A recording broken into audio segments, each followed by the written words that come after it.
বর্তমানে বাংলাদেশের প্রেক্ষিতে কেউ যদি ইসলাম ধর্ম ত্যাগ করে তাহলে তার কি শাস্তি হতে পারে এবং তার পার্শ্ববর্তী মুসলিমরা তার সঙ্গে কিরূপ আচরণ করবে। ফুটবলের কোনো পছন্দের দলকে সমর্থন করা এবং তাদের ভালোবাসায় জার্সি পরা, পতাকা ওড়ানো ইত্যাদির ব্যাপারে আপনার মতামত কি? আলোচিত রামিসা হত্যাকাণ্ডের বিচার রায় অতি দ্রুত সম্পন্ন হলো, এভাবে কি সকল বিচার দ্রুত হওয়া উচিত? পুরুষরা রূপার চেইন ব্যবহার করতে পারবে? বর্তমানে বাংলাদেশের প্রেক্ষিতে কেউ যদি ইসলাম ধর্ম ত্যাগ করে তাহলে তার কি শাস্তি হতে পারে এবং তার পার্শ্ববর্তী মুসলিমরা তার সঙ্গে কিরূপ আচরণ করবে। ইসলাম ধর্ম ত্যাগ যদি কেউ করে, আল্লাহ না করুন, মোরতাদ যদি হয়ে যায়, তাহলে সেক্ষেত্রে ইসলামী শরিয়া, ইসলামী আদালতের আলোকে তার শাস্তি হলো মৃত্যুদণ্ড। নবী করিম সাল্লাল্লাহু আলাইহি ওয়াসাল্লাম বলেছেন, মান বাদ্দালা দীনাহু ফাকতুলুহু। সহিহ বুখারীতে বর্ণিত হাদিস, যেটি আব্দুল্লাহ ইবনে আব্বাস রাদিয়াল্লাহু বর্ণনা করেছেন। এখানে সুস্পষ্টভাবে নবীজি বলেছেন, যে ব্যক্তি ইসলাম ছেড়ে অন্য কোনো দিনে চলে গেল, তাকে মৃত্যুদণ্ড কার্যকর করো বা তাকে মৃত্যুর মুখোমুখি করো, অর্থাৎ মৃত্যুদণ্ড কার্যকর করো। এটি হলো মুরতাদ বা ইসলাম থেকে কেউ খারিজ হয়ে গেলে তার শাস্তি। কিন্তু মনে রাখতে হবে, এই শাস্তি কার্যকর করবে হলো ইসলামের বিচারিক আদালত, শরিয়া আদালত। এটা শাসকের দায়িত্ব। শাসক যদি এটি পালন না করেন, তিনি আল্লাহর কাছে দায়ী থাকবেন। আল্লাহর বিধান অনুযায়ী তিনি কেন ফয়সালা করলেন না, বিচার করলেন না, তিনি আল্লাহর কাছে শাস্তি পাবেন। কিন্তু সাধারণ নাগরিকেরা কেউ ইসলাম ত্যাগ করেছে এই অভিযোগে কাউকে হত্যা করার কিংবা খুন করার বা তার উপরে শাস্তি কার্যকর করার দায়িত্ব তার কাঁধে তিনি তুলে নেবেন না। কারণ এই দায়িত্ব যদি তার কাঁধে যদি তিনি তুলে নেন, তাহলে সেক্ষেত্রে যেটা হবে, সমাজে বিশৃঙ্খলা তৈরি হবে। আপনার মতে আমি, আমার মতে আপনি, কারোর মতে কেউ মোরতাদ হয়ে গেছে এই কথার কারণে, এই কাজের কারণে, সেটা আদৌ প্রমাণ হলো কিনা, আদৌ এটার কোনো অন্য ব্যাখ্যা আছে কিনা, সেই বিষয়গুলো বিশ্লেষণ ছাড়া যদি আপনি নিজেই বিচারের কাজ শুরু করে দেন, তাহলে কি হবে, সমাজে খুব স্বাভাবিকভাবে বিশৃঙ্খলা তৈরি হবে এবং সবার কাছে সবাই অনিরাপদ হয়ে উঠবে।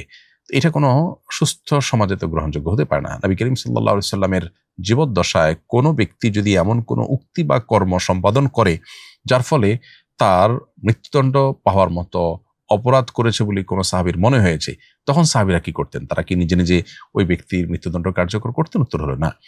তারা বলতেন নবী সাল্লাল্লাহু আলাইহি সাল্লামকে, ইয়া রাসূলুল্লাহ, আপনি আমাকে অনুমতি দিন, আমি তার মৃত্যুদণ্ড কার্যকর করি। নবী সাল্লাল্লাহু আলাইহি সাল্লাম তাকে অনুমতি সাধারণত সচরাচর দিতেন না, আর না দিলে সাহাবীরাও নিবৃত হয়ে থাকতেন। এখান থেকে পরিষ্কার বোঝা গেল যে কোনো ব্যক্তির কাছে কেউ মৃত্যুদণ্ড প্রাপ্ত আসামি হিসেবে যদি নির্ধারিত হয়ে যায়ও, তারপরও তিনি নিজেটা কার্যকর করতে যাবেন না, বরং বিচারিক আদালতের দায়িত্বশীল হিসেবে সাহাবীরা যেরকম নবী করিম সাল্লাল্লাহু আলাইহি সাল্লামের পারমিশন এবং সিদ্ধান্তের অপেক্ষা করেছেন, ঠিক সেরকম আদালতের রায়ের জন্য অপেক্ষা করতে হবে।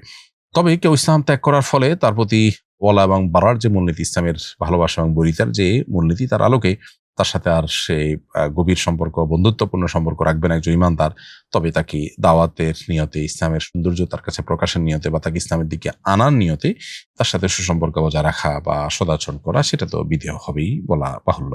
আলোচিত রামিসা হত্যাকাণ্ডের বিচার রায় অতি দ্রুত সম্পন্ন হলো, এভাবে কি সকল বিচার দ্রুত হওয়া উচিত, নাকি আমাদের বর্তমান বিচার ব্যবস্থায় অতি দ্রুত রায় হলে নিরপরাধ মানুষ জুলুমের শিকার হতে পারে, এই ধারণায় সঠিক? এ বিষয়ে আপনার মন্তব্য জানতে চাই। আমাদের অনেকেরই ধারণা যে শরিয়ার আদালতের বিচার মানেই হলো খুব দ্রুততার সাথে রায় হয়ে যাবে, দ্রুততার সাথে কার্যকর হয়ে যাবে, এমনকি অভিযোগটা যথাযথভাবে প্রমাণিত হওয়ার জন্য যত সময় প্রয়োজন তত সময় নেওয়া হবে না, র্যান্ডম একেবারে যেনতেনভাবে রায় হয়ে যাবে এবং বিচার কার্যকর হবে। এর নাম আসলে শরিয়া আদালতের বিচার নয়। মূলত ন্যায় বিচারের প্রয়োজনে অভিযোগ প্রমাণিত হওয়ার জন্য যতটুকু সময় প্রয়োজন ততটুকু সময় নিতেই হবে। এটা ঠিক যে আমাদের সমাজে প্রচলিত যে বিচার ব্যবস্থা আছে, এখানে রায় হতে হতে অনেক সময় নেওয়া হয় এবং দীর্ঘসূত্রতা অনেক বেশি, এবং সেটা কার্যকর হওয়ার জন্য দীর্ঘসূত্রতা অনেক বেশি। তো এটা কমিয়ে আনতে হবে, এটা নিয়ে কোনো সন্দেহ নেই। এবং রামিসা হত্যাকাণ্ডের বিচার যদি অল্প সময়ের মধ্যে করা সম্ভব, তাহলে এরকম আরো বহু হত্যাকাণ্ডের বিচার কিন্তু অল্প সময়ের মধ্যে করা সম্ভব। হ্যাঁ, কোনোটি হয়তো তদন্ত করতে করতে অনেক বেশি সময় লাগতে পারে, কিন্তু সেটা বছরের পর বছর, যুগের পর যুগ চলে যেতে থাকবে, কোনো অবস্থাতে তা গ্রহণযোগ্য নয়। কিন্তু আজকাল যে বিচার ব্যবস্থা প্রচলিত আছে, সেই বিচার ব্যবস্থা আমরা দেখি বছরের পর বছর বহু মামলা ঝুলে থাকে। জমি জমার মামলা হলে তো কোনো কথাই নেই, যুগকে যুগ সেটা চলতে থাকে, এটা একেবারে কমন বিষয় পরিণত হয়েছে। এটা সন্দেহাতীতভাবে বর্তমান বিচার ব্যবস্থার ত্রুটিগুলোর মধ্যে থেকে একটি। বিধায় এই জায়গাটাতে সংশোধনী আনা এটা যথাযথ কর্তৃপক্ষের কর্তব্য, এবং ইসলামী শরিয়ার আদালতে নিরপরাধ কোনো মানুষ জুলুমের শিকার যেন না হয়, সেটি যেমন নিশ্চিত করার ব্যবস্থা রয়েছে। আবার দীর্ঘসূত্রতা যেন না হয়, অর্থাৎ ন্যায় বিচার যেন বিলম্বিত না হয় এবং প্রত্যাশিত সময় যেন না লাগে, সেই জন্য ইসলামী শরিয়া সেই ব্যাপারে শরিয়া আদালতকে কে খেয়াল রাখতে হয়। পুরুষরা রূপার চেইন ব্যবহার করতে পারবে? উত্তর হলো পুরুষের জন্য রূপার চেইন ব্যবহার করা জায়েজ হবে না, বরং স্বর্ণ বা রূপা এটা বেসিক্যালি মহিলা ব্যবহার করবেন। পুরুষ আংটি হিসেবে রূপা ব্যবহার করতে পারেন, বিশেষ করে সিলের জন্য আগের যুগে ব্যবহার করা হতো।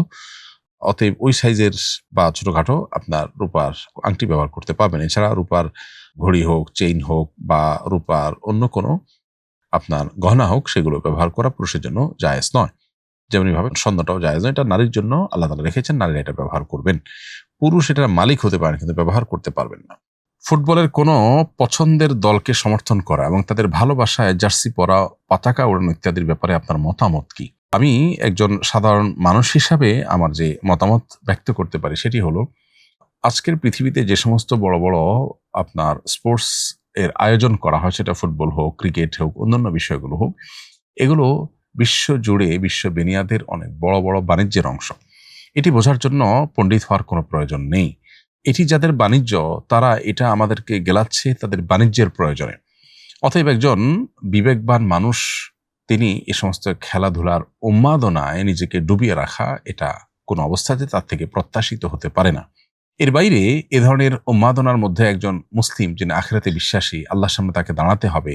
এ ধরনের উন্মাদনার পেছনে বহু অনাচার যেখানে রয়েছে, চোখের গুনাহ এবং নানাবিধ অপরাধ এবং হারামের সংশ্লেষ যেখানে আছে, এই বিষয়গুলোর সাথে কোনো ইমানদার আসলে সংশ্লিষ্ট হতে পারে না। ইমানদারের সুস্থ বিনোদনের জন্য শরিয়া যথেষ্ট উপকরণের ব্যবস্থা রেখেছে।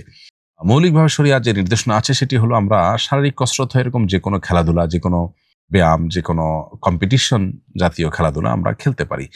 কিন্তু ব্যায়াম করবে আরেকজন, আমি শুধু দেখে দেখে মজা নেব এবং এটার ফলে আমার মধ্যে যে উন্মাদনা তৈরি হবে, সেটার কারণে আমার মধ্যে ডোপামিন প্রবেশ করে, এমনিতেই ডোপামিনে আমাদেরকে ধ্বংস করে ফেলছে। এই সাময়িক আনন্দ, সাময়িক বেদনার যে আপনার ব্যাপারগুলো, এগুলো আমাদের মনোযোগকে এমনি ধ্বংস করে দেয়। অতএব এমনিতেই মনোযোগ বা ফোকাস আমাদের নষ্ট হয়ে যাচ্ছে, আমাদের কাজের প্রোডাক্টিভিটি কমে যাচ্ছে দিন দিন।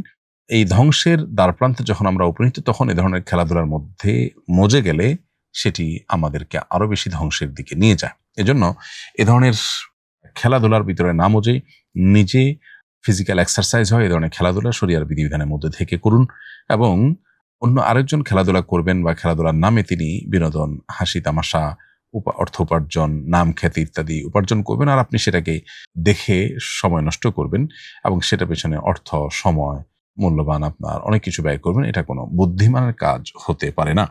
যেটাকে আমরা খেলা বলছি, এটা নিছক কোনো খেলা নয়, এটা সিরিয়াস বিষয়। আর যেটাকে আমরা আমাদের জীবনে সিরিয়াস বানিয়ে নিয়েছি, সেটা আমাদের জীবনে কোনো অর্থবহ বিষয় নয়। সুস্থ বিনোদনের জন্য এর চাইতে আরো বহু ভালো উপায় আমাদের হাতের কাছেই আছে। এই বিনোদনগুলো মানুষকে যদি সুখ দিতে পারতো, তাহলে পশ্চিমা পৃথিবীর মানুষ এগুলোর মধ্যে ডুবে থেকেও তারা কেন সুখী হতে পারছে না, কেন আত্মহত্যার মিছিল তাদের মধ্য থেকে থামছে না? আমি চোখ বন্ধ করে নামাজ পড়ি। একজন বলল, চোখ বন্ধ করে নামাজ পড়া হারাম, নামাজ হবে না। কিন্তু চোখ বন্ধ করে নামাজ পড়লে আমার ভালো লাগে এবং মনোযোগ বেশি থাকে। আপনার কাছে সঠিক বিষয়টা জানতে চাই। মৌলিকভাবে খোলা রেখে নামাজ পড়া উচিত। স্বাভাবিকভাবে চোখ খোলা রেখে নামাজ পড়তে হবে। যদি কেউ চোখ বন্ধ করে নামাজ পড়েন, তাহলে সেটা সাধারণত মাকরুহ হয়, অপছন্দনীয় হয়, সুন্নাহর খেলাফ হয়।